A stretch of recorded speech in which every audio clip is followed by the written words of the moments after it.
Hi, guys. This is Coach JP, host of Coach JP Podcast again. Today, in our second workshop titled Elevating Cross Cultural Communication, we will be covering a very important topic related to the challenges companies face nowadays in regards to communication.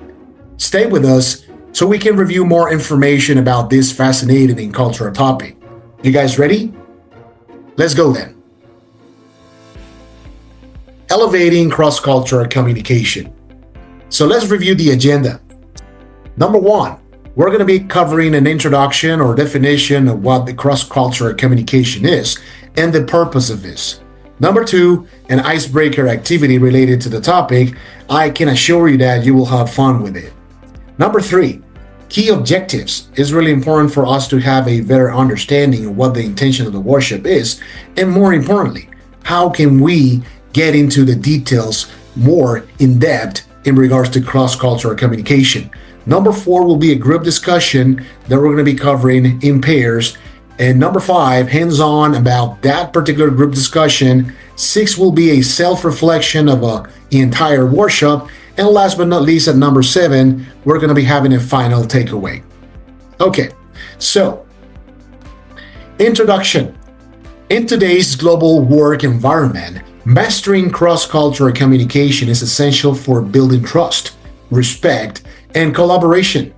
This workshop will help us uncover cultural norms, navigate sensitivities, and build a well-being not only in our community, but also in the workplace, rooted in shared values and mutual understanding. So let's complete this icebreaker together, guys. It is titled Cultural Snapshot. Please share one cultural value or tradition you observe or appreciate from your country or any other country you've been to, either from your own background or any culture you have felt engaged with in the workplace. So as you can see, we have three different examples here. The first one is related to a location. So my favorite city is such and such, and then you can elaborate a little bit more about what cities that you feel identified the most or you like the most, right? Second, it's my favorite tradition. Is actually related to a tradition from that particular city or any other city you've been to. And last but not least is about food, right? So my favorite food is, you can share that among your peers so we can discuss and have fun a little bit, okay? So you have a few seconds to complete this activity.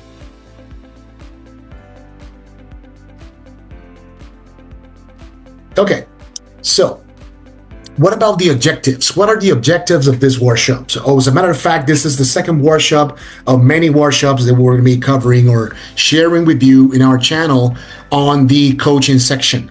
So everything related to emotional intelligence, critical thinking, coaching, the different type of coachings that there are, managing difficult conversations, root cause analysis, all of those topics that are related to your day-to-day basis at work are going to be shared on this particular section in the channel. In the meantime, I take advantage of the time to remind you to hit the button to subscribe, like the video, and share with your relatives and friends so we can reach more people.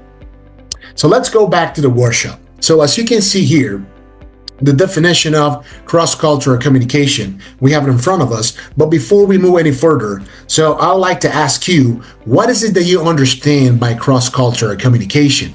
So take a few seconds to define cross-cultural communication in your own words.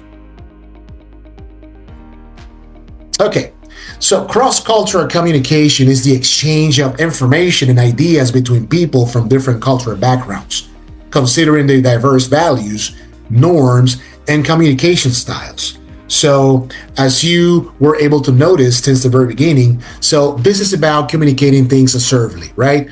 Now, if you're not able to identify your own communication style, you will have a little hard time trying to identify others, right? So the first thing to do, I will say, is that you have to be self-aware of the need of identifying your own communication style so you can determine others, right?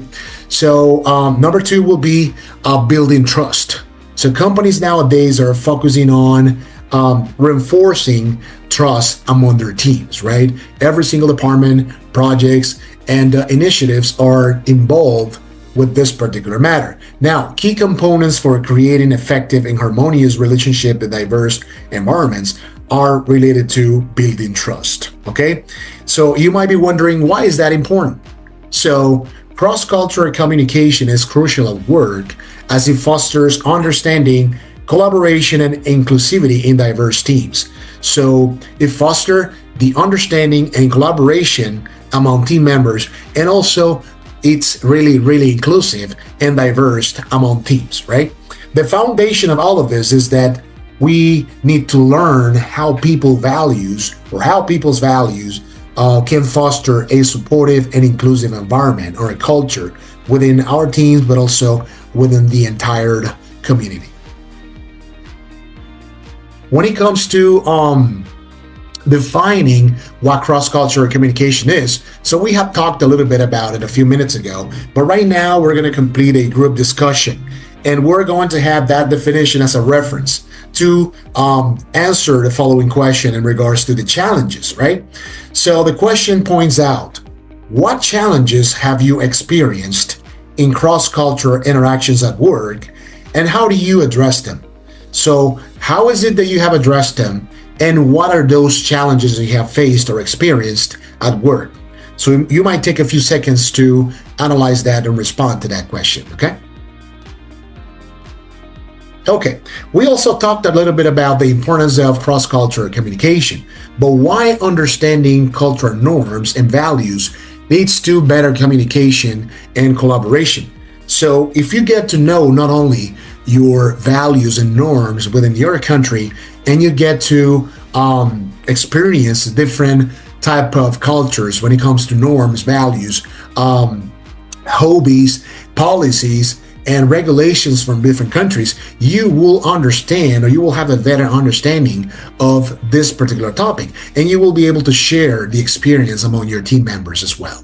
So with this said, so you will also need to create or establish a framework and highlighting trust building elements such as respect, empathy, transparency, and consistency that foster cross-cultural communication.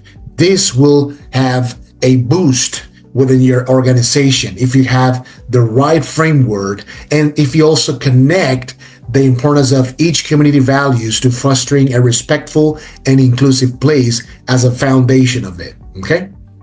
And last but not least, we have a reflection question here. So how do your personal values guide your interactions with individuals from different cultural backgrounds?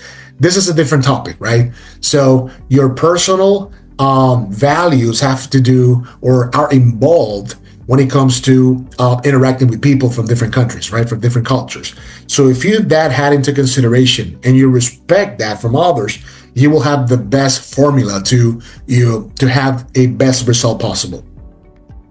Okay, so let's complete this group activity. So as you can see, we have 4 different examples here. So you will form groups of 2 or up to 4, and I will provide you with one of these scenarios so you can choose from, right? Involving a cross-cultural communication challenge.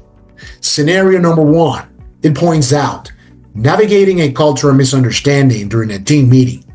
As you may know, since COVID in 2019, we were hit with this situation where we had to establish virtual meetings instead of present meetings more often, right? We used to have that in the past, but nowadays it's a trend, right? Companies are moving forward to the work from home environment, and they're looking for individuals to be aware of and have the knowledge on how to use these type of resources and tools. So you have to be aware of it. And more importantly, you have to be ready to face those challenges when it comes to understanding the interaction that you have with others among your interactions, right? Among your meetings. Scenario number 2, addressing differences in communication styles. As we talked a little bit about it a few minutes ago, identifying your own communication style will drive you through the process of having more understanding of what the intention is and what my vision is as well, right? So you have to have that in mind. Number 3, Building rapport with a new international team member who has different working norms. This turns into a little bit more complex because we are talking about policies and regulations from that particular country, of that individual, right? So if you're not into it, if you're not even into your own country's policies and regulations, you will have a little hard time with that particular matter, okay? And last but not least, number 4, managing differences in communication styles. So as you were able to see on the second one, it says addressing differences. On this one is managing those differences in communication styles. It's not only identifying it, but also managing. How do you manage that? Is the way that you acknowledge yourself and embrace the challenge of having different type of communication styles and determine what is the appropriate communication style that you need to communicate with one or two particular individuals, okay? So, upon completing those 2 activities, we have this self-reflection. And I would like you to please, guys, to take a moment to write down one specific action or 2 on the ones that you consider, the best that you will implement to improve your cross-cultural communication in the workplace. It could be something as simple as listening more actively or asking clarifying questions, okay? This has to be completed individual, and you have to set a commitment for that.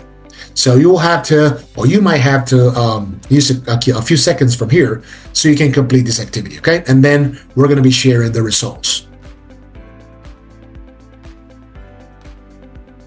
Okay, so here we have some examples of, or action items that you might take into consideration for this scenario, for this activity. Action number 1, active listening in cross-cultural interactions. So you have to emphasize the listening when you have this type of communication or interaction. So the example points out, I will actively listen by asking clarifying questions and avoiding assumptions. For example, when working with a colleague from a different culture, I'll make sure that I understand their communication style, responding the best way possible or before responding, okay? Interesting, right?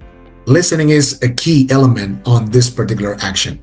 Action number 2, open and respectful feedback. So the example points out, I would provide feedback in a way that respects cultural preferences for directness or indirectness. For example, I'll adjust my feedback style depending on whether the person prefers straightforward criticism or a more nuanced approach.